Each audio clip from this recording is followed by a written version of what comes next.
Olá, pessoal, boa tarde.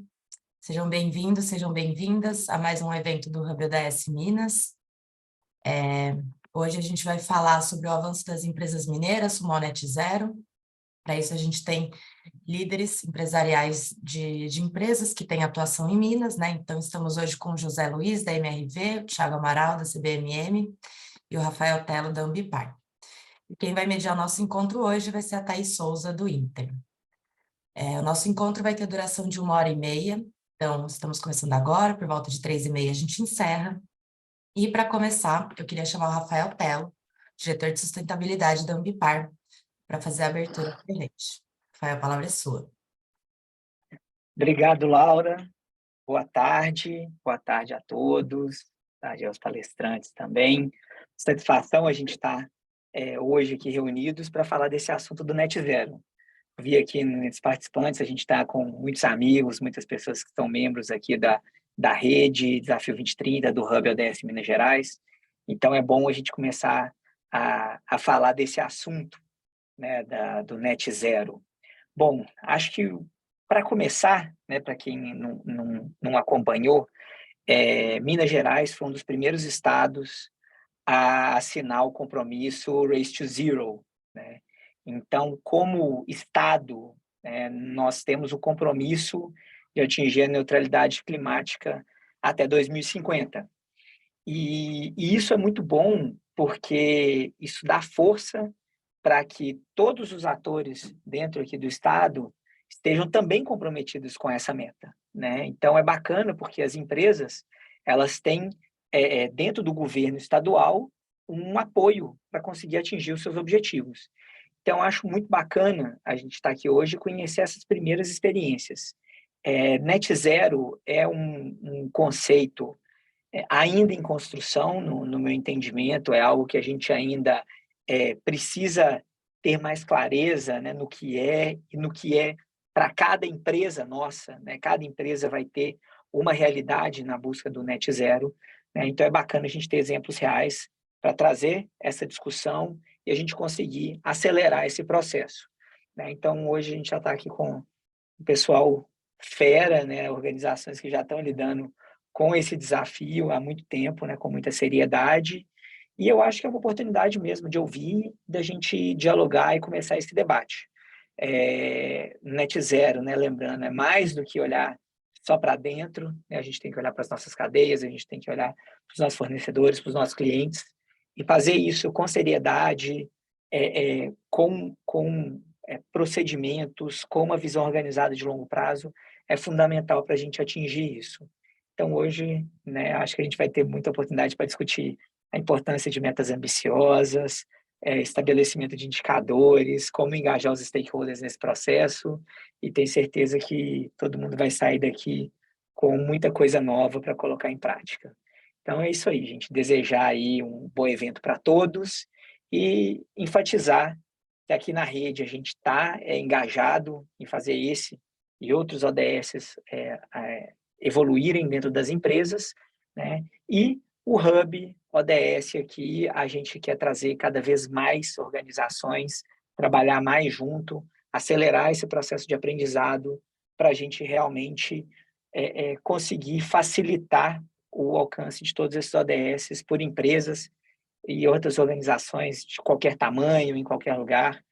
Nosso desafio aqui como Hub é realmente facilitar esse processo para que todo mundo possa se sentir bem consciente do que a gente está falando, de como trabalhar e começar a entregar resultados. Acho que isso aí é o que a gente quer ver cada vez mais aqui no Estado. Então, desejar aí um bom evento para todos, dar os parabéns aí para a Laura, para o Pacto pela organização, e José, Tiago e Thaís, bom trabalho aí, uma boa discussão, e vou ficar aqui acompanhando também, porque se precisar também eu vou levantar a mão que eu quero dar uns pitacos também. Valeu, pessoal. Obrigada, Rafael.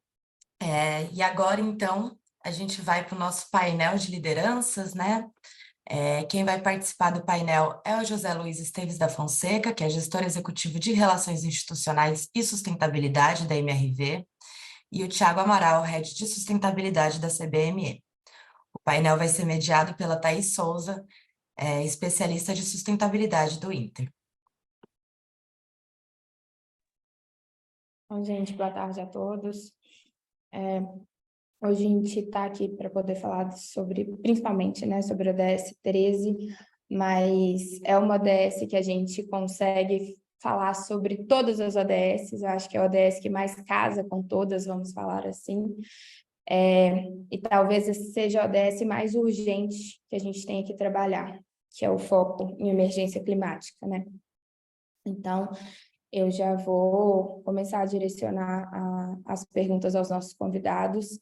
E a minha primeira pergunta vai principalmente ao Zé, porque a gente trabalha numa cadeia, ele sim, principalmente, mas a gente trabalha numa cadeia que tem um alto potencial de emissão de carbono, que é a construção civil, né, Zé? Então, posteriormente, a gente passa para o Thiago também, que a dele também tem um alto potencial de emissão, mas hoje, como que vocês estão conseguindo trabalhar, ter essa visão em relação do setor privado com as metas ambiciosas, como que vocês estão trabalhando na MRV, e o que vocês estão começando ou já têm trabalhado em relação à redução das emissões? Se você já tem metas voltadas para autogestão, se já tem metas voltadas para PLR, como que funciona internamente? E, Thiago, posteriormente para você também. Bom, gente, boa tarde aí. Obrigado, Thaís. Obrigado, Telo. Laura, Thiago, vamos junto aí nesse desafio aí de falar sobre mudanças climáticas. É quase que assim, eu fico até meio de barriga fria aqui falar de mudanças climáticas com a Thaís aqui, que a Thaís é mestre nesse assunto, então, por mais que a gente fala aqui, não vai chegar no conhecimento que ela tem. Isso eu aprendi muito, foi com você, viu, Thaís? Então, você foi a precursora aqui dentro da MRV e tudo mais. Mas a ideia é o seguinte, gente, quando nós começamos lá atrás, a primeira coisa que a gente começou a olhar foi fazer realmente a questão de pegada de carbono, né? Fazer lá toda a pegada de carbono, levantar como que a gente estava escopo 1, escopo 2 e escopo 3 ali. E mediante isso, a gente veio trazendo essas metas de redução. Junto com isso, trouxe metas alinhadas a remunerações variáveis da alta direção e de algumas áreas estratégicas da empresa. E aí, como toda empresa de construção civil, o primeiro passo que a gente começou a olhar foi para resíduo, que a gente tinha uma geração de resíduo muito grande, olhou para a questão de energia, mas também olhou questões de combustível, de viagens, várias coisas que a gente conseguia mapear. Nesse meio do caminho aí foi uma evolução gigante que a gente veio fazendo um filtro, melhorando as nossas auditorias, aí a gente aderiu ao GHG Protocol, hoje a gente é selo ouro ali no GHG. No meio do caminho nós trouxemos auditorias e nessas auditorias a gente foi melhorando, junto com parceria com a Way Carbo também a gente trouxe nosso escopo todo detalhado. E foi uma evolução, isso a gente não começou assim, vamos fazer pegada de carbono, net zero e amanhã virar a chave, né? Cada um tem as suas dores, cada um tem seus custos ali operacionais, os desafios que a gente tem são enormes, independentemente de qual setor que você vai estar, você vai ter um desafio para trazer essa cultura. E o que a gente começou lá atrás foi aculturar mesmo, trazer essa cultura dos ODS para dentro da empresa, essa questão de pegada de carbono. Eu lembro que quando a gente conversava isso dentro da empresa, que falava, olha, vai ter que comprar crédito de carbono, vai ter que olhar para isso, que isso futuramente vai ser taxado, que não sei o quê. O pessoal falava que a gente estava viajando ali e tudo, e não é. Hoje é uma realidade. As empresas que não olharem para isso aí estão praticamente assim atrasadas. Eu costumo brincar que 2030 é depois de amanhã. Quando a gente falava isso há 15 anos atrás, o pessoal achava que era exagero, mas já está chegando aí, falta 6 anos, 7 anos aí para a gente chegar em 2030. Então, assim, foi um desafio, ainda estamos em desafio. A cereja do bolo aqui esse ano, depois a gente pode falar mais, para dar tempo aí para o Thiago falar, mas a cereja do bolo foi que esse ano nós realmente colocamos as nossas metas desafiadoras aí para o SBTI validar. Então, até outubro, a gente vai estar com a resposta dele, se faz sentido ou não todos os nossos projetos aqui. Mas até chegar aqui foi um longo caminho de 2015 para cá, né, Thay? Foi sim, Zé, com certeza. Tiago, pode ficar à vontade. Não, obrigado, Thay. Primeiro, muito obrigado aí pelo convite, obrigado ao Zé, a Thaisa e o Telo, muito obrigado pelo espaço. E eu acho que a fala do Zé foi muito bem conduzida, no sentido de que a primeira medida é acreditar, né? É entender o que a gente tem.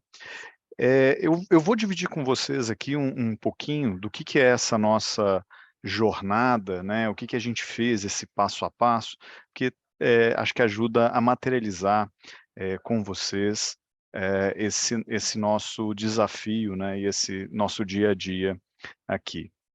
Então, eu queria dizer que primeiro a gente teve um apoio aqui do Hub Minas Gerais, né, o Rede Desafio 2030, quando a gente começou a falar de legado e a gente começou a falar sobre quais ODS faziam sentido, tinham materialidade com o nosso negócio. Então, uma ferramenta, inclusive, aí junto com o Banco Inter tinha desenvolvido, né, a gente começou a ver todos os ODS, todos os indicadores, começou a responder, e a partir daí a gente selecionou aqueles que fazem sentido com o nosso negócio, e descrevemos, então, o que, né, vamos dizer assim, o que o nosso negócio, o nosso material pode entregar de diferente para a humanidade ou para o futuro, para as próximas gerações.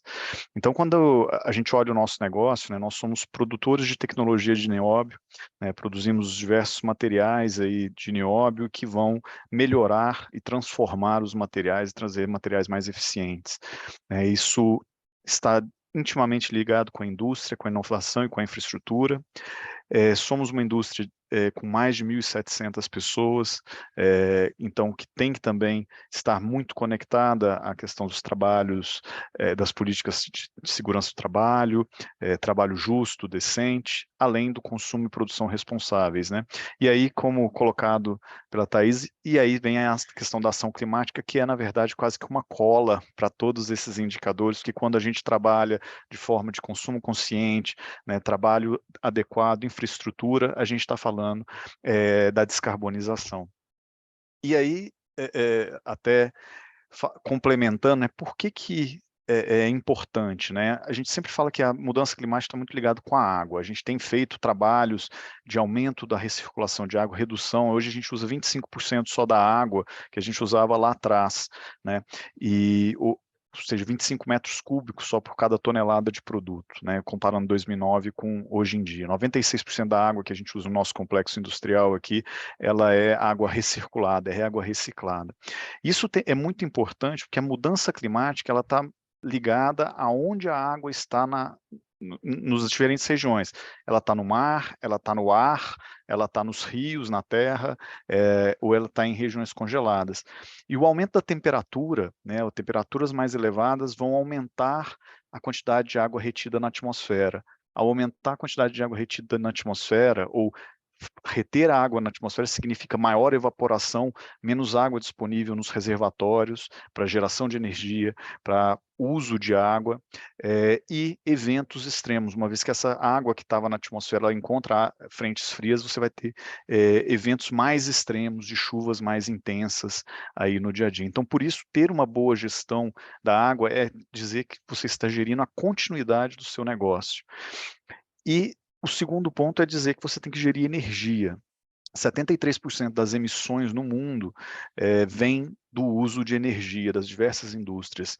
E no nosso caso, 77% de toda a energia que a gente usa, ela é renovável e desde 2019, 100% é de energia renovável certificada né, e sempre trabalhando também com a redução, melhor eficiência energética, 28% de redução nos últimos anos. Isso nos leva a ter um resultado hoje, né, de 0,6 toneladas de CO2 equivalente, fazendo aí o balanço, né, do GHG Protocol. Nós fazemos esses inventários desde 2008, desde 2013 participamos aí do GHG Protocol através do selo ouro, e definimos aí a nossa meta de neutralidade do escopo 1 e 2 até 2040, 10 anos antes do Protocolo de Paris, né, uma meta bastante ousada, né, referente à forma como a gente deve trabalhar, e importante a gente sempre falar que o escopo 3 também, principalmente quando a gente fala da aquisição dos materiais, a gente contabilizar cada emissão dos materiais que a gente adquire para os nossos negócios, será um novo ponto. E aqui nós estamos falando, gente, de continuar no jogo. Quando a gente está falando de vendas, e principalmente empresas como nós que vendemos para fora, exportamos, esse ano, por exemplo, inicia-se a primeira fase do CBAM, o Carbon Border Adjustment Mechanism, da União Europeia, e a partir de 2026 nós temos a taxação de todos os produtos aí de aço, da cadeia do aço, da cadeia do cimento, que também já passarão a ser taxadas aí. E existem aqui também no Brasil diversas ações e leis que estão em andamento também quanto ao tema. Então, é muito importante dizer que isso aqui é a regra do jogo. Se você quer continuar jogando, você precisa entender e se adaptar a essa regra do jogo. E o que a gente tem feito, então, dentro dessa visão? Se a gente pegar o 2015, o ano da assinatura do Protocolo de Paris, a nossa emissão era de 1,1 tonelada de CO2 por tonelada de ferro nióbio. Nós trabalhamos primeiro na melhoria da eficiência energética dos processos, reduzimos a 0,9, começamos a ter todo o nosso escopo 2 neutro, a neutralidade, toda a energia adquirida, aí uma parceria com a CEMIG que nós temos. Fizemos, então, a redução de 0,9 para 0,6, e esse ano, por exemplo, fizemos uma pequena ação que foi a eliminação de todo o metano que existiam das nossas estações de tratamento de esgoto. A estação de tratamento de esgoto, ela gera metano, que é 25 vezes mais vamos dizer, aquecedor do que o CO2, e somente com essa ação nós reduzimos mais de 700 toneladas de CO2 para a atmosfera com uma única ação. E nós temos aí a restauração de áreas verdes, a substituição dos combustíveis fósseis, o GLP, o diesel, a eletrificação de frota, todas essas são desafios aí para o futuro que estão no nosso radar para a sequência aí do nosso processo. E muito importante a gente entender o que o nosso produto, o que a gente faz e que a gente impacta também quando se utilizam os nossos produtos ou a gente usa, né, os nossos materiais. E aqui, no caso do nióbio, a gente costuma dizer que o nióbio é o salzinho, é o tempero do aço. A gente usa 200 gramas de nióbio em 1 tonelada de aço, né, então é 0,02% que a gente coloca lá no aço. E aí, quando a gente fala 150 para cada tonelada de aço, utilizando 0,02%, a gente reduz 150 quilos de aço necessário para uma construção, o que equivale a 350 quilos de CO2 por tonelada de aço. Então, pegando um exemplo, o maior prédio da China, a Zoom Tower, né, um prédio, um arranha-céu, né, lá em Beijing, foi um prédio construído com 130 mil toneladas de aço, do qual, utilizando essa tecnologia, nós reduzimos 12 mil toneladas de aço, 9% do CO2 no uso dos materiais. Um edifício multinível residencial, ele tem cerca de 6.500 toneladas de aço, né, e utilizando essa tecnologia de 0,018% em vergalhões, nos vergalhões que a gente tem, você reduz até 9% também, cerca de 600 toneladas de aço sendo utilizado numa dessas aplicações. E aqui, né, a gente não pode falar só para os outros o que a gente tem feito internamente. Então, a gente projetou um prédio industrial aqui dentro, utilizando as melhores tecnologias, os melhores materiais, e a gente produziu um prédio com 360 mil toneladas numa planta industrial, no qual cerca de 80 mil toneladas deixaram de ser utilizadas em termos de aço, 20% de redução de emissões, né, em relação a materiais utilizados na construção. Então, isso demonstra também como nós, dentro das nossas decisões, de como nós vamos utilizar os materiais, o que nós vamos comprar, a forma como nós vamos fazer, vai diretamente afetar também o mundo. E aí, vou dar uma paradinha por aqui, né, a gente tem, né, senão não vou monopolizar aqui a nossa fala aqui. Não, tranquilo, Thiago, obrigada. Obrigada, Zé, também. Enquanto vocês foram falando, eu fui fazendo várias anotações aqui. O avanço tanto na MRV, quanto na sua também, Thiago, foram assim, impressionantes, são impressionantes, e isso para Minas é incrível, né, gente? Sinceramente, isso é muito bom. Minas é um estado que, infelizmente, é altamente poluidor, mas a gente consegue ter um viés, um olhar totalmente diferente quando a gente traz algumas empresas aqui, assim como as de vocês, que a gente consegue mostrar que dá para ser diferente, que dá para ter um olhar diferente. Então, assim, a gente consegue mudar isso, né? Então, isso para a gente é muito importante. E um outro olhar também que eu queria que vocês trouxessem, bom, na última COP no Egito, foi colocada a importância, né? Foi criado um fundo para países subdesenvolvidos, que foram afetados pelas mudanças climáticas, essencialmente em relação à participação das empresas, que têm um viés, que têm uma importância em relação, principalmente, né, para a gente conseguir atingir as metas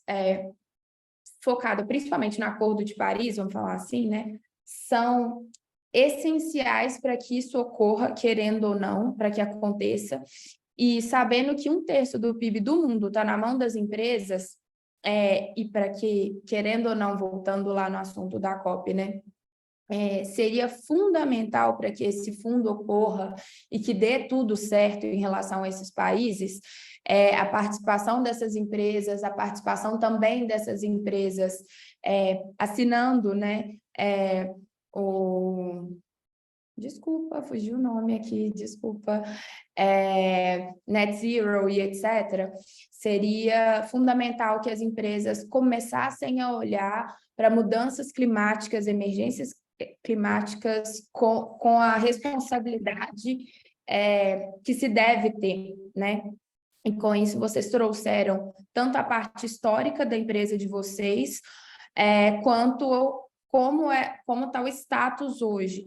E aí eu queria saber, em relação a esse olhar, você trouxe, Thiago, essa parte de taxação de carbono, mercado de carbono, como está o status? A gente sabe que, querendo ou não, em relação ao Brasil, uma hora ou outra, a gente já está esperando quando isso vai acontecer, a gente já está aguardando, já tem esse projeto de lei, a gente já está aguardando quando isso vai acontecer, né? A gente já está nessa expectativa, a gente não sabe se vai ser mercado ou taxação, mas tem essa mexida, mas a gente precisava de saber, né?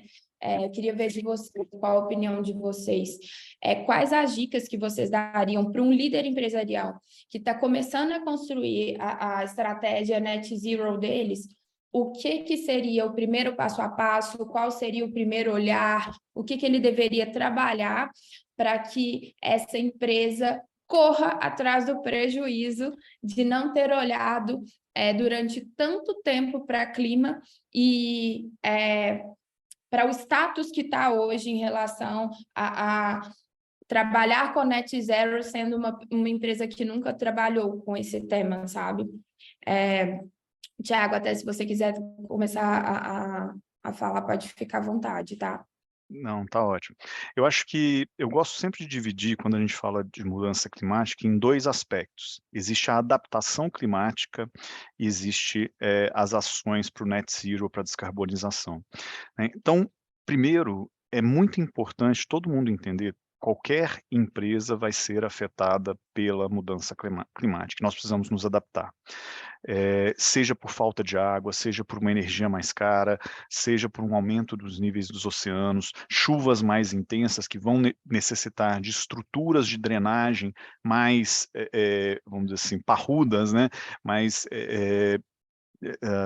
bem dimensionadas, para que a gente não tenha alagamentos e etc. Então, tudo isso é uma consequência que vai acontecer. A gente precisa nos adaptar, precisamos nos preparar, né? Esse é claro. Então, é muito importante que você visualize esse risco no seu negócio. Isso tem que fazer parte da sua análise de risco. Isso é algo que vai acontecer e que você precisa estar preparado. Não é uma coisa, não é se vai acontecer, é quando vai acontecer. Então, por isso, você tem que estar preparado e todas as suas estruturas têm que estar preparadas para isso. E aí, o segundo aspecto existe todo um movimento para a questão da descarbonização. Por quê? Porque nós queremos reduzir, o mundo inteiro quer reduzir as consequências da mudança climática, o aumento ainda mais exagerado da temperatura no mundo, que trariam consequências ainda maiores. E aí nós temos só dois caminhos aqui no Brasil. Ou nós vamos ter mercados voluntários e nós vamos nos organizar como iniciativas privadas, públicas, né?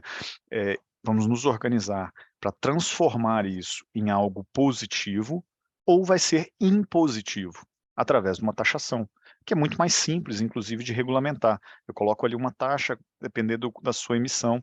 Isso já acontece. Você pega países como França, em outros locais, cada empresa tem um limite, é um mecanismo chamado de cap and trade, né? Então, você tem um teto, né?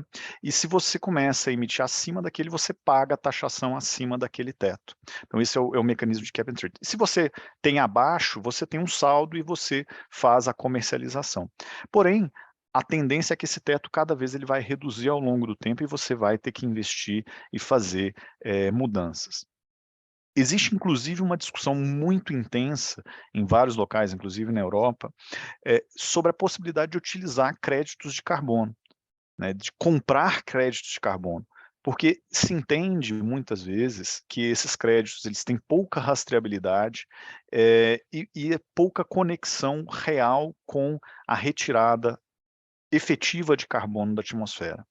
Então, muito se tem falado efetivamente de o que você está fazendo na sua empresa efetivamente para reduzir as emissões. Então, eu vou até aproveitar que alguém perguntou aqui, Thaís, o que uma empresa de tecnologia que já possui uma estrutura 100% remota pode continuar contribuindo com o Net Zero? E aí está muito ligado, por exemplo, qual a energia elétrica que você consome? Os produtos que você adquire são os mais eficientes possíveis? Você está reduzindo ao máximo o seu consumo energético? Como que você está educando toda a sua equipe para a eficiência energética, para a economia de energia e para a economia de recursos e assim por diante? Como você está fazendo a circularidade desses equipamentos quando ele chega no fim de vida útil? Então, existem ali diversos mecanismos que vão contribuir diretamente com a mudança climática. Então, Só contribuindo fica com à isso aí, vontade. uma das ideias que a gente teve aqui na MRV é oferecer essas parcerias com geradores de energias renováveis, né? Que você não tem custo nenhum, é só uma adesão, e aí você passa a ter ali um desconto de 10%, 20%, 18%, depende do estado que a pessoa esteja presente. Então, assim, como ele colocou ali que a maioria está em trabalho remoto, é incentivar esses trabalhadores remotos a fazer essa adesão a uma empresa dessa de energia renovável. Não vai custar nada, ele vai estar ganhando desconto na conta de energia e, ao mesmo tempo, ele está contribuindo ali com as mudanças climáticas em estar utilizando uma energia 100% renovável. Então, assim, é muito fácil, não precisa ser empresa grande para estar fazendo, é só ter a criatividade ali de onde que eu posso, né? Eu acho até que, assim, uma das coisas que você falou, Thiago, é muito interessante, que, assim, a gente tem que conhecer o nosso negócio, onde que os ODS estão ali linkados e quais os ODS faz sentido para esse modelo, você entendeu? Quais os ODS faz sentido para aquele modelo ali. E aí a gente trabalha muito, por exemplo, que a gente fez a pegada de carbono, a gente fez a análise de ciclo de vida de carbono do produto, a gente teve um trabalho com fotovoltaica. É todo um estudo do negócio que vai fazer sentido. Como a pergunta veio de uma pessoa de TI, né? Você falou a verdade. Quando ele for fazer uma alteração, uma atualização do material dos equipamentos, tentar trabalhar ali com logística reversa. Para onde que vai esse material? Para onde que ele está indo? Qual que vai ser o benefício que ele vai trazer? Tudo. Será que ele vai ser reciclado? E aí é tentar trazer isso aí em pequenas ações. Como ele está esparramado nas casas, cada um contribuindo, independentemente do lugar que esteja, ele vai estar contribuindo ali, né? Então, tem muito disso.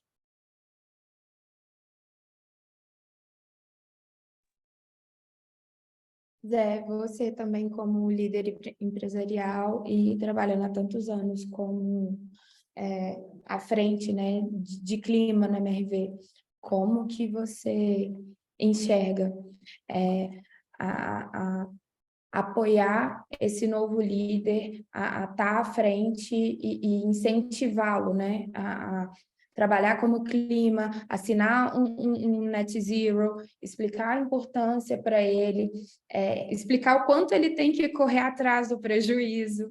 E não só isso, eu acho que explicar o quanto o impacto climático, né, os riscos climáticos podem impactar os negócios, né, não só deles, mas de toda a cadeia de fornecimento dessa empresa, né?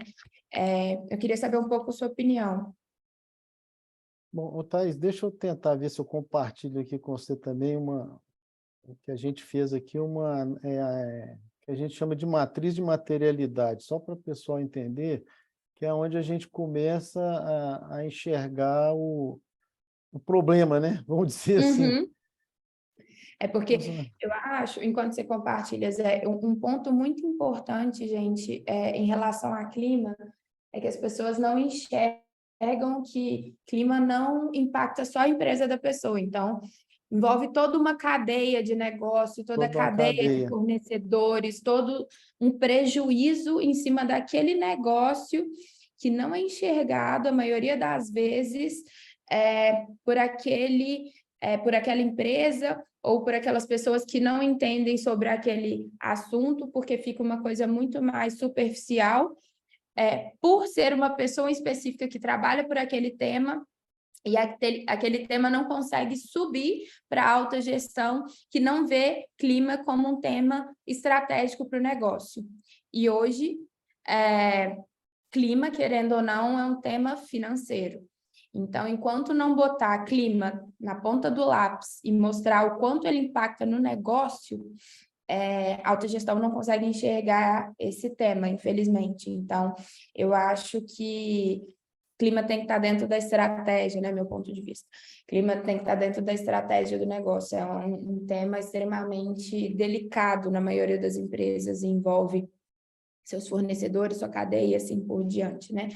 Compartilhou com a gente, Zé, a gente está conseguindo ver, obrigada. Beleza, mas é mais ou menos em cima disso que você falou, Thais. A gente fez muitas vezes as pessoas acham que eu tenho que atender os 17 ODS.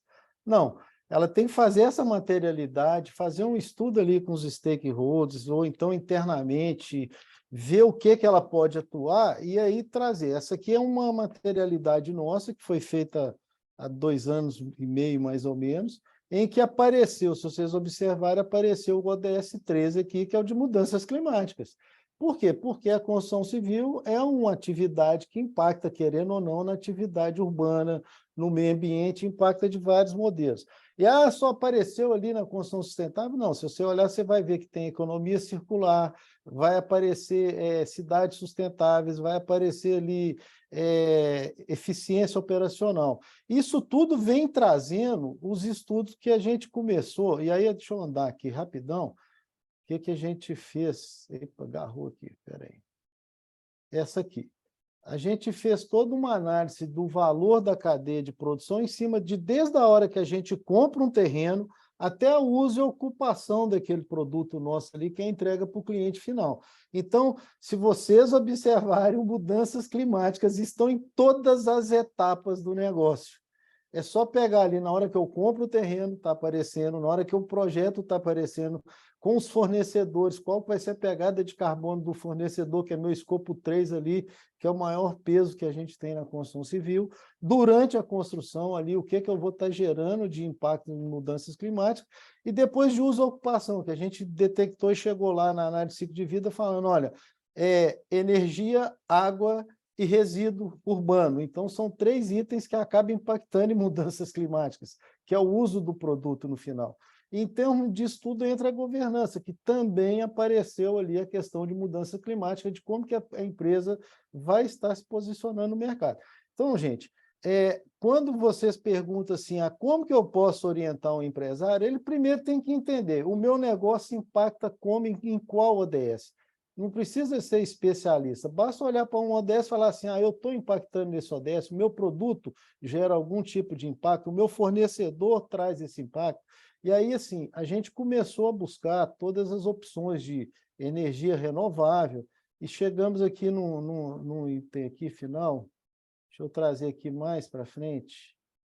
O que a gente começou a trazer aqui foi um estudo mais impactante, que foi nisso aqui. A gente foi fazer um estudo das nossas emissões, que a gente começou lá atrás, né, Thaís? Em 2015, a gente começou a fazer esse estudo. E aí a gente começou a trazer ciclo de vida, redução da quantidade de insumo, ou seja, quanto que a gente podia reduzir nos insumos que a gente estava trazendo, redução de geração de resíduo, que acaba que você gera desperdício, a questão de vulnerabilidade climática, a gente fez também uma análise de riscos físicos ligados à mudança do clima para as nossas operações, ou seja, nós pegamos todo o nosso land bank, fizemos um estudo no Brasil inteiro, de onde poderia ter algum risco de mudança climática, e a gente trabalhou com esse projeto fotovoltaico. O que foi o projeto fotovoltaico? É o escopo 2 das empresas. Onde que a gente pode trabalhar com energia renovável para reduzir a pegada de escopo 2? Ou se o seu fornecedor trabalha com escopo 2.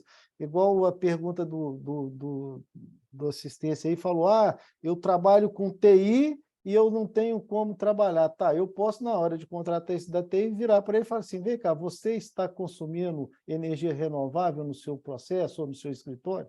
Isso pode ser um item de avaliação e critério de qualificação de um fornecedor. Cada hora você pode olhar isso de uma maneira diferente, mas como a mudança climática apareceu do início ao fim do nosso processo, ela tem que estar ali de qualquer jeito nessa estratégia. Foi por isso que ela tomou essa importância grande. Hoje o setor da construção civil tem uma aliança pelo clima que está lá fazendo um estudo de mudanças climáticas e a pegada de carbono setorial, que foi um decreto do governo do ano passado, e a gente está trazendo esse estudo e mostrando qual que vai ser o esforço do setor para o governo, de quanto que o setor está fazendo para poder trazer essa redução de carbono aí. É mais ou menos em cima disso, viu, Thaís? A gente tem que estar ali olhando para o negócio. Se não olhar, não vai conseguir chegar ali onde que a gente tem que chegar, não. Acho que só ajudando um pontinho aí, né, complementando o Luiz, eu acho que muitas vezes a gente fica olhando a mudança climática também só sobre a perspectiva de problema, né? E ela, na verdade, é uma grande oportunidade de negócio, oportunidades até para a gente no Brasil, de negócios mais verdes, e a gente precisa começar também a olhar o nosso negócio sob esse prisma, porque a gente pode aumentar, na verdade, a rentabilidade dos nossos negócios pela posição de energia que a gente tem no Brasil, pela diferenciação que nós temos de biocombustíveis já aqui no Brasil. Então, é muito importante também que a gente comece a olhar a mudança climática, como o Zé mostrou muito bem aqui, também na perspectiva de oportunidade, né? Eu entender as adaptações, mas também já ter oportunidades, porque eu já tenho estruturas, eu tenho produtos que estão preparados para o futuro. Então, acho que é Exatamente. importante. O que a gente trouxe aqui foi isso, a gente gerou essa oportunidade na redução de resíduo, trouxe economia de material, economia no despesa com resíduo, trouxe a mudança na questão de energia. Na hora que a gente buscou energia renovável, gerou economia no preço da energia para a gente. Então, isso veio trazendo essas oportunidades. Eu falo que sustentabilidade, se você olhar como oportunidade, você vai estar ganhando dinheiro. Não, você nunca perde dinheiro com sustentabilidade. Exatamente, gente. E assim, principalmente clima, né? Clima, eu acho que tendo a oportunidade de fazer os estudos corretos de vulnerabilidade, de adaptação, você consegue estudar muito bem a sua empresa, conhecer muito bem sua empresa, os seus fornecedores, a sua cadeia de valor como um todo, ver os principais gargalos que você tem, se programar para isso, se adaptar muito bem, sendo cenários atuais ou cenários futuros, e a gente ainda tem a tecnologia ao nosso favor, trabalhando para cenários futuros. Então, assim, eu acho que hoje em dia não existe mais desculpa, vamos falar assim, né? Para falar, não tem, não existe, não tem como. Não, existe muita coisa. Então, está tudo muito ao nosso favor, para não trabalhar mais com o clima, vamos falar assim, né? Com essas perspectivas que vocês trouxeram, como que vocês enxergam o avanço na pauta de clima em Minas Gerais? Não só para as empresas, mas no cenário do Estado como um todo, sabe? Como que vocês conseguem ver isso? Uhum. Eu acho que primeiro, assim, o Estado tem essa liderança, você já até comentou, né, Thaís, primeiro Estado brasileiro a assinar, e foi muito simbólica a assinatura do Race to Zero, porque ela não foi feita só pela Secretaria de Meio Ambiente, né, só pelo governo em si. Ela foi uma assinatura conjunta com a FIENG, né, e com a FAENG, então, ou seja, o grupo das empresas agropecuárias, rurais, né, e também com toda a indústria junto. Então, todas elas conjuntamente assinaram essa visão, esse Race to Zero. Então, eu acho que é importante entender que todos estão cientes. Você falou muito bem que não tem muita desculpa. Acho que agora a gente tem que trabalhar com educação. Como nós podemos trazer essa pauta, né, de, por exemplo, construções mais eficientes. Eu vi uma das perguntas aqui no chat, né, falando sobre construções eficientes. Como que a gente traz isso para que isso seja pauta lá do banco da universidade, para que os nossos arquitetos, engenheiros já comecem a pensar em projetos eficientes, em situações de eficiência energética, lá desde a universidade, como que a gente pode mudar os livros que a gente utiliza, né, para esse tipo de situação. Então, esses são alguns desafios e algumas oportunidades que a gente tem para tornar viável, na minha visão. E aí, falando especificamente do estado de Minas Gerais, eu entendo que nós temos uma posição muito boa, né, em termos de competitividade. Temos uma matriz energética hidroelétrica muito bem definida, temos uma grande oportunidade de biocombustíveis, uma massa florestal bastante grande, né, no uso de carvão vegetal, energias renováveis. Então, a gente está muito bem posicionado, e agora é realmente a gente conseguir trabalhar esses esforços, toda essa potência para o alcance dos resultados, a divulgação e a mobilização. Bom, aqui em Minas, por exemplo, a gente tem uma vantagem que é um dos estados de melhor insolação que está aí no mundo, né? Então, a gente, vamos dizer assim, a gente tem energia, graças a Deus e por natureza do estado, localização dele e tudo. É o estado que, se deixar, nós vamos ser o futuro maior gerador de energia solar do mundo. Basta a legislação para frente mudar aí, porque o que a gente produz aqui eu não posso vender para fora do estado de Minas Gerais. O dia que a legislação mudar e a gente cair ali no Operador Nacional do Sistema, Minas Gerais vai ser o estado que mais vai estar gerando energia aí para o Brasil. E a gente costuma brincar o seguinte, não adianta você só a empresa querer fazer se o Estado também não fazer parte disso, se as federações, igual o Thiago falou, a FIENG é uma grande incentivadora disso aí. Recentemente o Estado assinou um compromisso Net Zero, aí, fez um evento de lançamento de Minas Net Zero, que aí ele chamou as indústrias para contribuir. Então, e assim, a tendência é que a legislação aqui vá trazendo vantagens para quem tem pegadas de descarbonização e trazer maiores dificuldades para aqueles negócios que não estão pensando nisso aí. Então, o que a gente está vendo hoje é esse movimento de governo, não só em Minas, mas do Brasil. A própria ministra do Meio Ambiente já está falando que ela está olhando muito essa pegada de mudanças climáticas. A legislação está vindo. Eu que trabalho na minha casa, na minha vida, recentemente soltaram ali que vão ter benefícios para empreendimentos que têm energias fotovoltaicas. Tudo tem que encaixar um com o outro ali, mas a gente tem que olhar sempre o seguinte, é um esforço coletivo. Não adianta a gente ficar aqui sozinho se não tiver ali todo o setor. Você que trabalha no setor bancário sabe que se o banco também está olhando para esse lado, vai financiar empresas e produtos que têm aquela pegada de sustentabilidade, né? Eles vão estar ali olhando para aquela questão ali de pegada sustentável. A gente não pode fugir disso. Hoje, se você olhar para a sustentabilidade, independente se está em Minas, Curitiba, Porto Alegre, Manaus, você tem que estar olhando para essa questão de pegada aí de mudança climática, sustentabilidade, ver qual que é o impacto do seu negócio. O Thiago mesmo acabou de falar, vai estar taxando na Europa. Olha só, daqui a pouco isso chega aqui, que a tendência nossa é acabar copiando uma lei pronta, né, Thiago? Chega daqui para a gente, é só traduzir e virar a lei aqui no Brasil. Então, costuma acontecer isso aí, a gente tem que ficar atento nisso aí. Uhum. E aí, em alguns locais, né, a gente pega a Califórnia, por exemplo, a Holanda, né, já existem, inclusive, algumas construções públicas onde existe um parecer, né, ó, você pode usar materiais desde que eles tenham essa emissão, desde que eles tenham uma declaração ambiental de produto. Então, também há já alguns movimentos, inclusive na questão da construção, com uma delimitação, né, sobre o tipo de material que pode ser utilizado, inclusive, em obras públicas, né?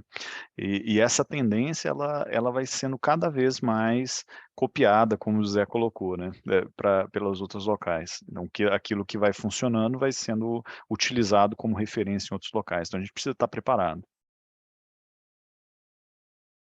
Sem dúvida, gente. A gente está indo para a nossa última pergunta, antes da abertura final das perguntas para o pessoal que já mandaram aqui no chat. Na visão de vocês, quais são os principais desafios relacionados ao Net Zero das empresas mineiras?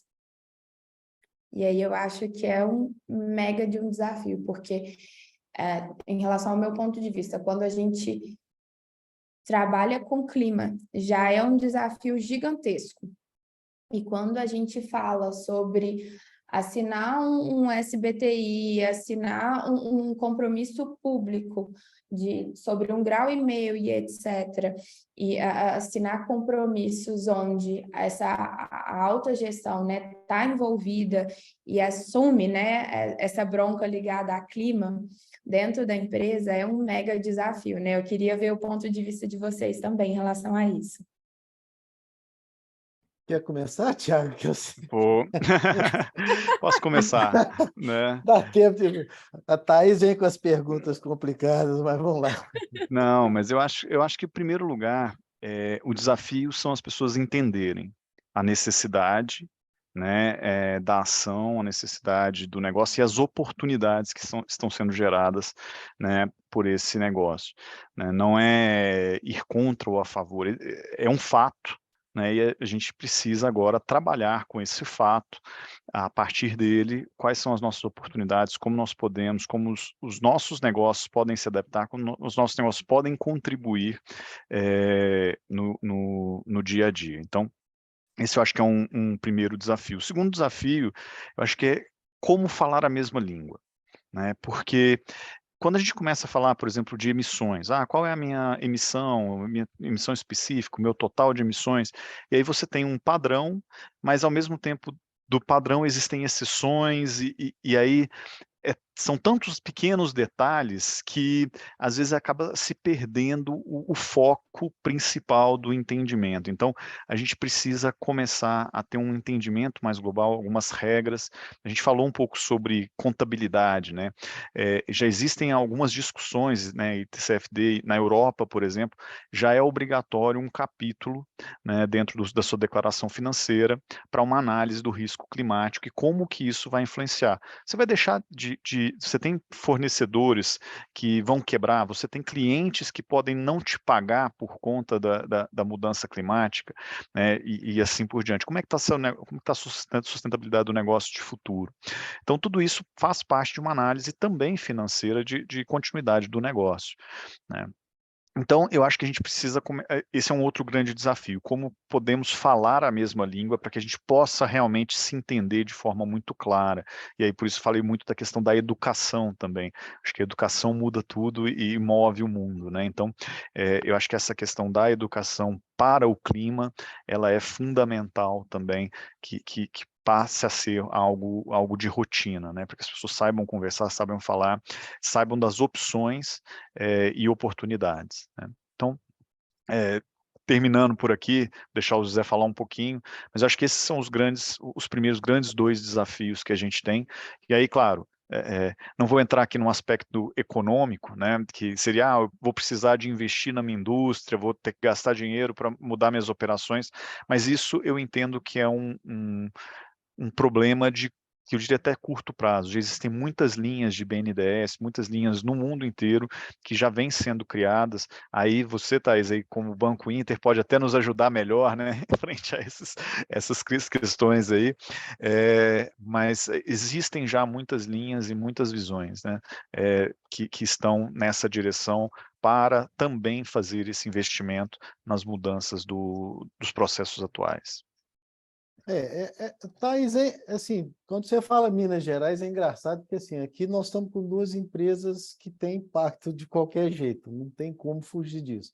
E aí, Minas Gerais, por si só, já é um estado que a operação dela gera, assim, setores intensivos em carbono, que a gente tem a mineração aqui no nome da cidade, do estado, desculpa, né?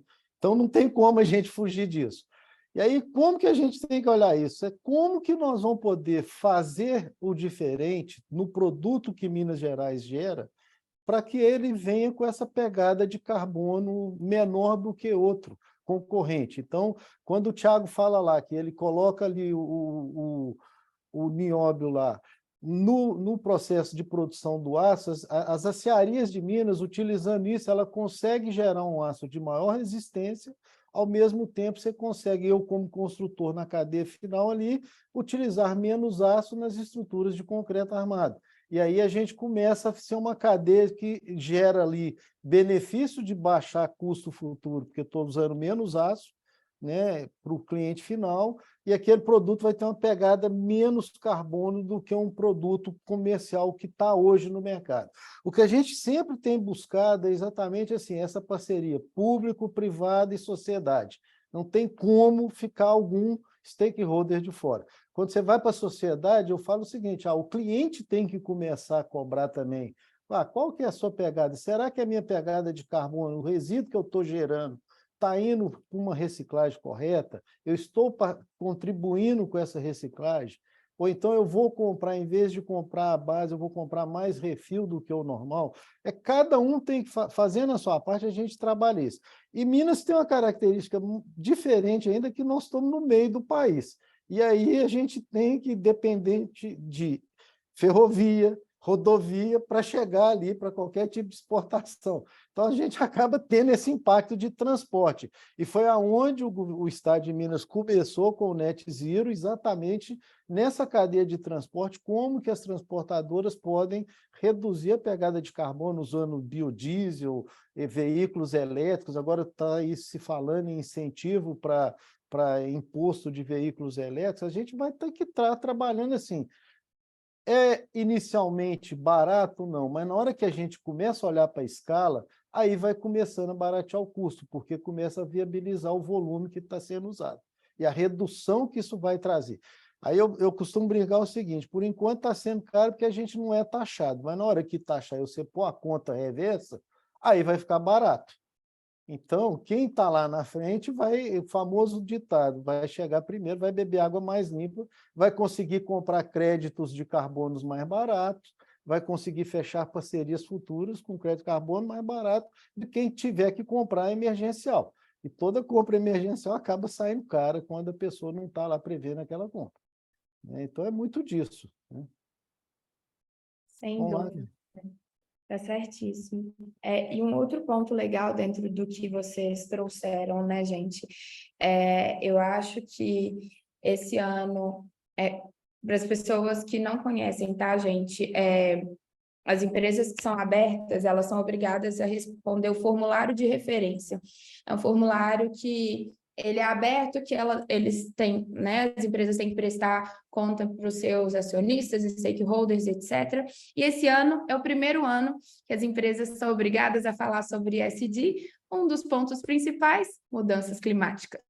Então, Bem lembrado, viu, Thaís? amei essa obrigatoriedade, amei. Então, tem pontos lá que perguntam sobre clima, se a empresa fala sobre se a empresa faz inventário de gases de efeito estufa, inclusive sobre o TCFD. Eu achei incrível. O formulário de referência ele está chegando nesse ponto, nesse detalhe. Então, tem a parte, né, do relate e explique, tudo bem, se a empresa não faz, mas se você não faz, você vai começar a responder o TCFD quando? Então, isso é incrível. Então, já está lá instigando. Se você não responde, beleza, a partir de quando você vai começar a responder? Então, assim, o mercado já quer, o mercado está obrigando, mas está te dando a oportunidade, né? De não e por quê. Então, assim, e se a empresa não fala de clima, não trabalha sobre o tema, existem várias perguntas questionando sobre isso, né? Não só sobre clima, dentre tantos outros assuntos, diversidade, etc., né? Relatório de sustentabilidade, o tema ESG, né? KPIs, etc. Mas temos várias perguntas de clima, e isso para mim está sendo incrível. Então, empresas abertas estão sendo questionadas, e isso para mim está sendo incrível. Então, o mercado tem que cobrar mesmo. E é o papel dos investidores, dos acionistas e assim por diante, cobrar essas empresas mesmo. Então, foi uma coisa que, enquanto vocês estavam falando, veio aqui esse insight. Pessoal, a gente vai abrir agora para as questões que estão aqui no chat. Bom, a primeira pergunta que está aqui é: como vocês zeraram a emissão de metano dentro das plantas das ETs? Primeira pergunta que está aqui é essa. Eu até comecei a responder aqui, respondi no chat aqui, não sei se viram, mas o que acontece? A gente, na verdade, não zerou aqui na CBMM, nós reduzimos bastante utilizando uma tecnologia chamada de queimadores, né? Então, o metano, né, que é o carbono com CH4, né, carbono com hidrogênio, ele tem um potencial de aquecimento 25 vezes maior do que o CO2. Então, quando você queima esse CH4, ele vira uma molécula de CO2. Então, você reduz em 24 vezes o potencial de aquecimento do gás. É a mesma coisa que acontece, por exemplo, nos flares de aterros sanitários, por exemplo, onde existem alguns projetos que fazem essa transformação. Então, você reduz bastante. Existe ainda alguns locais, a depender do volume de gás que você gera, do volume de metano que está sendo gerado, já vi algumas empresas assim, utilizando a tecnologia de coletar esse gás através de biodigestores, né, e outras fontes, e utilizar ele como combustível. Ele vai para os queimadores de caldeiras, para geração de vapor, geração de energia, e aí você transforma, então, aquele gás, inclusive, em energia, uma energia considerada aí renovável. Então, Só para deixar claro, né, no nosso caso, especificamente, a gente fez essa redução, são cerca de 700 toneladas por ano, que deixam de ser emitidos pela transformação do metano em CO2 através da queima, porém existem também tecnologias, no nosso caso o volume não era autossuficiente, mas existem tecnologias também do reaproveitamento para geração energética. Obrigada, Thiago. Zé, eu vi que você enviou o link, mas eu não sei se você quer abertura para poder responder. Eu vou até, o pessoal está Da visão perguntando da aí, cogeração. Essa? na questão Pode ficar à vontade. da questão de como que consegue esses descontos. É o seguinte, em cada estado tem lá a sua geradora de energia renovável. Então, tem várias empresas no mercado, cada uma tem um desconto específico, não é porque ela não queira dar mais desconto, é o desconto que o estado abre mão do ICMS dela ali na conta de energia. Então, por exemplo, Minas Gerais chega de 15% a 18% de desconto, tem estado igual São Paulo, que é de 5 a 10, depende da distribuidora. Então, assim, vocês têm que entrar ali no estado local e, ó, energia solar, como aderir, aparece muito. Eu coloquei o site da Absolar, que é o site hoje da Associação Brasileira de Energia Solar, que ele é que é a referência para isso aí, para qualquer... eu quero investir em energia solar, como que eu faço? Eu quero comprar energia solar, como que eu faço? Então, a Absolar tem ali consultorias, tem o nome das empresas afiliadas ao Absolar, que pode estar se dirigindo, que eu seria até assim, ruim com as outras empresas se eu citasse 3 aqui, que a MRV mesmo trabalha com mais de 10 empresas, então eu não vou lembrar das 10 aqui de cabeça. A gente tem atuação no Brasil inteiro, então é só entrar, em cada estado tem lá. E a adesão, gente, é muito simples, é como se você fizesse um pedido de ligação de energia após a aprovação do cadastro, e se está no perfil ali, vira a chave, 2, 3 meses depois você começa a ter o desconto. Isso aí é bem interessante, porque o pessoal tem esforço nenhum, não precisa investir em placa solar nem nada, é tudo geração remota. Então é muito disso, né?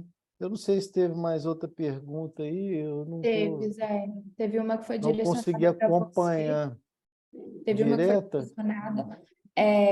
Se você pode comentar sobre o estímulo de demanda de tecnologia, produto, oferta e energia e construção sustentável, onde a gente está em relação a esse quesito hoje, quais são as tomadas de decisão que são necessárias para estimular a demanda de solução sustentável hoje no país. Nossa, eu teria que fazer outra live aqui para essa pergunta, porque tem muita coisa. Bom, rapidinho aqui é o seguinte, a questão de incentivo, tinha um incentivo até o ano passado, aí a partir de 1º de janeiro, porque estava tendo realmente aí alguma comercialização abusiva de parecer de acessos de usina, o governo começou a taxar o seguinte: se você quer montar uma usina de geração distribuída, você tem que depositar 5% do valor daquele projeto. E aí começou a dificultar um pouco, mas é para poder não ter especulação no mercado. Existe uma legislação que está para ser alterada a partir de 24. Se essa legislação mudar, a energia renovável vai ficar muito mais acessível e muito mais amigável nas negociações futuras. Quanto a incentivo, gente, quando a gente começou a colocar em 2017 para 2018 energia fotovoltaica, era no mínimo 10 vezes mais caro do que a gente está pagando hoje. Então, a gente hoje realmente consegue comprar energias fotovoltaicas mais baratas em termos de usinas, equipamentos. O Brasil tem muita fábrica nacional e importa muito material desse. E, assim, agora, recentemente, o que a gente está vendo o governo atual está trazendo alguns incentivos para Minha Casa Minha Vida, na questão de utilização de energia renovável. A Caixa Econômica já tinha uma linha ali no Caixa Azul que ela certificava com maior pontuação os produtos de energia renovável. Os bancos investidores cada vez mais estão buscando aí, bondes sustentáveis de IRECs ou de bonde social ou de algum tipo de energia, ou seja, é o que o Thiago falou ali, se você tem algum projeto sustentável, você consegue financiamentos internacionais mais baratos. Então, assim, a ideia hoje é buscar no sentido assim, qual o benefício que isso possa trazer para o produto final e para o cliente final, e não impacta ali demais no preço do processo. Num primeiro momento, muita gente vê que é mais caro, mas se você olhar ao longo do processo todo, ela acaba trazendo benefício para o cliente final. Entendeu? Então, assim, o produto hoje vai depender muito de incentivos que já tem hoje na legislação, vai ficar melhor futuramente no sentido de distribuição, não que vai ter incentivo, a gente vai conseguir ter uma distribuição mais pulverizada do que está hoje. Obrigada, Zé. Agora para ambos, tá? Para além da alta gestão, qual que é a percepção que vocês têm sobre o engajamento da gestão pública sobre o tema de clima e net zero? Bom, acho que ela é uma agenda global, né? A questão da mudança climática é uma agenda global. A gente percebe em Minas Gerais, né, falando especificamente de Minas Gerais, uma atuação muito intensa, por exemplo, até do consulado do Reino Unido, né? O cônsul Lucas Brown é um dos nossos impulsionadores aqui no estado de Minas Gerais, né, frente a esse tema. E também, né, a gente percebe isso como uma agenda de Estado, né, independente de questões partidárias ou posicionamentos, não é isso que a gente está falando aqui, a gente está falando realmente de um posicionamento de Estado, de nação, que precisa se engajar, sim, somos signatários do protocolo, e daí fazendo esse encaminhamento. A gente percebe isso como uma trilha, como uma linha que não tem volta, né? Foi definido lá na ONU, foi definido pelo mundo todo, e estamos todos caminhando aí juntos nessa mesma direção. E aí, Otávio, setor público, assim, a gente tem visto, na minha área, por exemplo, o pessoal tem olhado com um olhar diferente para quando você leva soluções baseadas na natureza, quando você leva soluções sustentáveis para o projeto. E, assim, é o que o Thiago falou, independente da posição política ou quem que está ali na alta liderança do governo naquele momento, a área técnica desse pessoal público continua ali. E esse pessoal tem se dedicado, tem esforçado. Você olha as empresas públicas aqui de Minas, CEMIG e Copasa, aí, que é público-privado ali, eles têm uma pegada de sustentabilidade muito forte, eles têm uma área que olha para as mudanças climáticas. Então, assim, a gente tem visto isso pelos próprios projetos que ultimamente são aprovados, quando você leva, muitas vezes, as contrapartidas vêm trazendo alguma coisa de mudança climática. Mês que vem vai ter uma reunião nacional dos secretários municipais de meio ambiente do ICLEI lá em Tocantins, eles vão estar falando sobre mudanças climáticas. Eu fui até convidado a participar, eles vão estar falando, todos os secretários ali filiados ao ICLEI, mais de 150 secretários municipais de meio ambiente, estadual e tudo, e vão estar falando... Zé, explica para o pessoal o que é ICLEI, não sei se o todo ICLEI mundo o ICLEI ele é um órgão internacional que é governos pelo clima. Então, ele incentiva os governos locais a trabalhar com mudanças climáticas e soluções baseadas na natureza. Então, esse tema vai estar ali. Na Semana do Meio Ambiente, do dia 5 a 8, lá em Tocantins, o pessoal vai estar falando no ODS 13 pesado ali, principalmente o ODS 11 também, de cidades sustentáveis, né? E, assim, não tem como. O Thiago falou, é um caminho sem volta. Já tem alguns governos taxando, já tem algum pessoal olhando para aquilo. Se você não tiver essa pegada sustentável, você vai pagar mais imposto, você vai ser taxado de alguma forma, e a gente não tem como fugir disso. Isso aí, assim, cada COP que passa, a gente vê o que você falou. A COP 27 trouxe isso, a próxima vai vir mais pegada ainda, e muita gente só lembra de mudanças climáticas nas tragédias que acontecem mundo afora, né? Aqui no Brasil, todo início do ano tem uma tragédia anunciada e o pessoal está aí continuando a não dar valor para isso. Só muda a cidade, mas todo ano a gente tem uma tragédia aí de mudanças climáticas acontecendo. Ano passado, em maio do ano passado, foi assinado, eu lembro que foi em Davos, mas foi o projeto de lei. E aí, nesse projeto de lei, estava se seria taxação ou mercado de carbono, mas para acontecer. E aí, acabou que se passou o ano inteiro, não se falou mais sobre artigo 6, né, do Acordo de Paris no Brasil, não se definiu absolutamente nada, a gente passou o ano, também não houve definição e ficou por isso mesmo. Então, assim, a gente precisa que essa taxação, esse mercado, ou que aconteça o que for, né? E que volte também o estudo que o Banco Mundial fez aqui, que bata esse martelo para o que vai ser, se é uma taxação, se é um mercado de carbono, ou se vai ser um mercado híbrido, não sei. Mas que isso ocorra o mais rápido possível para que as empresas tomem juízo, vão usar esse termo, que funciona na base da canetada e no dinheiro no bolso, vamos falar assim, mexendo no dinheiro, para que, infelizmente, as empresas que não trabalham com clima comecem a trabalhar, infelizmente.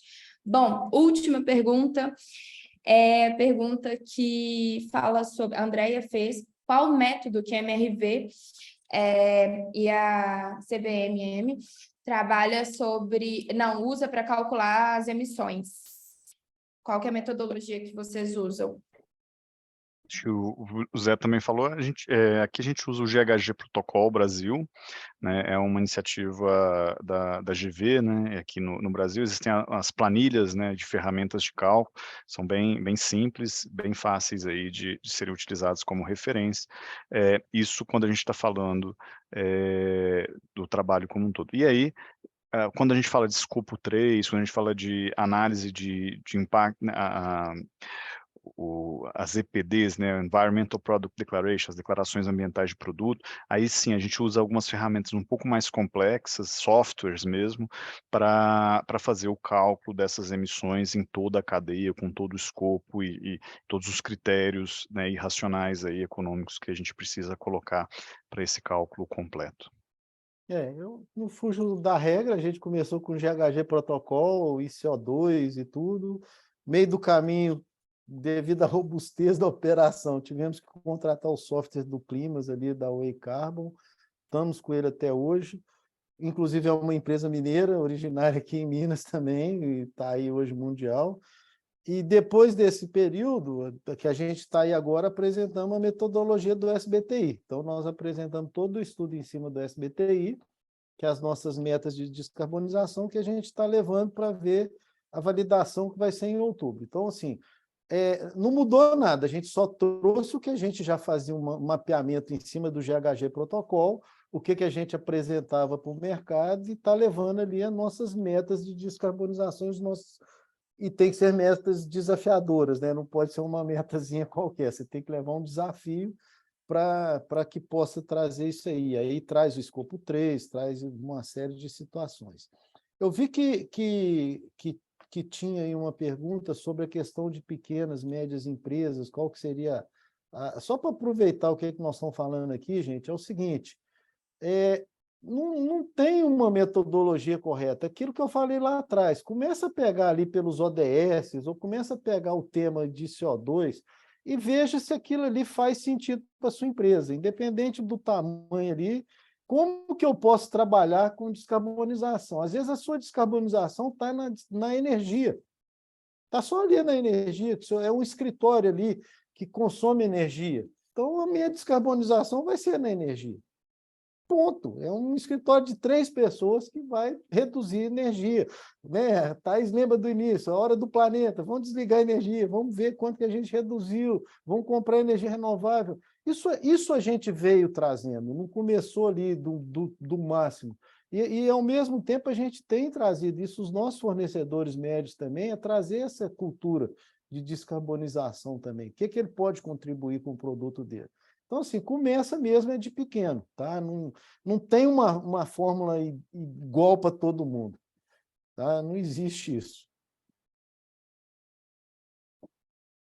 Verdade, Zé, não tem como, tem que ir aos poucos mesmo, não tem como chegar escancarando de uma vez, principalmente trabalhando com clima, porque é um tema que assusta mesmo. Então, assim, principalmente a alta gestão que não está acostumado com esse tema, principalmente mostrando os impactos financeiros, eles também não estão acostumados. Quando a gente falou aqui hoje sobre adaptação, sobre vulnerabilidade, sobre os impactos, riscos, eles não estão acostumados com clima e essa parte financeira, então assusta mesmo. Então a gente tem que começar aos poucos a falar sobre clima não só com a autogestão, mas com a empresa como um todo. Então, é isso mesmo, Zé, estou super de acordo. Gente, eu vou agradecer minha participação aqui, vou chamar a Laura para continuar com vocês. Zé, muito obrigada. João, Obrigado a obrigada. você, Thaís. Laura, obrigada. Tiago, obrigada. Eu não sei se o Telo continua aqui com a gente, se ele já foi, mas Telo, obrigada. Pessoal, obrigada. Vou passar para a Laura para continuar com vocês. Vocês podem continuar aqui, por gentileza. A Laura vai entrar. Obrigada pela participação de todos, viu, gente? Obrigada. Obrigado. Laura, fica à Obrigado vontade. Obrigado, Thaís, pela moderação também. Obrigado a Obrigado todos. aí, Thaís. Um abraço. Obrigada, gente. Pessoal, muito obrigada, Tiago, Zé Luiz, Thaís, Rafael. Eu tenho certeza que as experiências de vocês vão apoiar muitas empresas que estão buscando ter uma atuação mais sustentável no estado de Minas Gerais e vão inspirar líderes e futuros líderes a pensar em como avançar no tema de clima nas suas organizações. Antes da gente encerrar, eu queria só convidar todas as pessoas que estão aqui presentes para participar do Hub ODS Minas Gerais. O Hub ODS é a iniciativa de atuação regional do Pacto Global da ONU no Brasil e em Minas é implementada em parceria com a Rede Desafio 2030. A participação no Hub é gratuita e não é necessário participar do Pacto Global para compor essa rede local. Vocês podem fazer a inscrição no QR Code que está aqui na tela. E, mais uma vez, muito obrigada a todas e todos pela participação. E a gente segue junto na busca de um Estado e de um Brasil mais sustentáveis. Abraço a todos e nos vemos no próximo encontro do Hub ODS Minas. Obrigada, gente. Um abraço. Obrigado, gente. Até Um mais. abraço, pessoal. Obrigado.